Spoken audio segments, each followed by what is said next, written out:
Hello, it's a rather glorious Thursday the 25th. I'm FxPlew and this is the Market Brief. Now, do you remember when Liz Truss became Prime Minister? You know, the glory days of lettuce awareness. Anyway, part of her problem was that she wanted to introduce policies to drive a rush on growth. The other part of her problem was, of course, that she chose to ignore how every other agency, both here and overseas, thought that she was an idiot, given how foolhardy the policies were. Classic Tory arrogance. Anyway, in her book, she blames Bailey for not providing her with greater support and for actively undermining her. And no, I haven't read her book fully. It would probably take me longer to complete that she was in number 10. But I do think that blaming Bailey is a little unfair. For all his faults, the Bank of England has been independent since 1997 and is mandated with controlling inflation, even when that is at odds with a Prime Minister. Or a lettuce for that matter. Meanwhile, some members of the MPC still expect inflation to reach their 2% target this summer, which is keeping the idea of a June rate cut alive.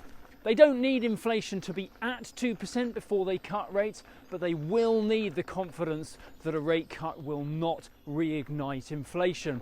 We'll get an update on that at the May MPC meeting. Over in the US, the timing of the rate cut is still up in the air. Currently, the economic performance suggests they may be better extending the pause and keeping rates higher for longer. Where growth and employment remain pretty robust, a rate cut could serve to overfuel the economic engine. However, data from the manufacturing and services sector this week was not as strong as recent months, and that has led to renewed speculation that the Fed may adjust their outlook at the next meeting. The market is certainly hoping for a little clarification and perhaps an update to their forward guidance. The data has put the dollar on the back foot, but the dollar index recovered some of the initial losses and we traded up to 105.95 yesterday. Sterling, meanwhile, continued the recent rally. As the market feels the June rate cut may be delayed, we peaked around 124.70 against the dollar yesterday.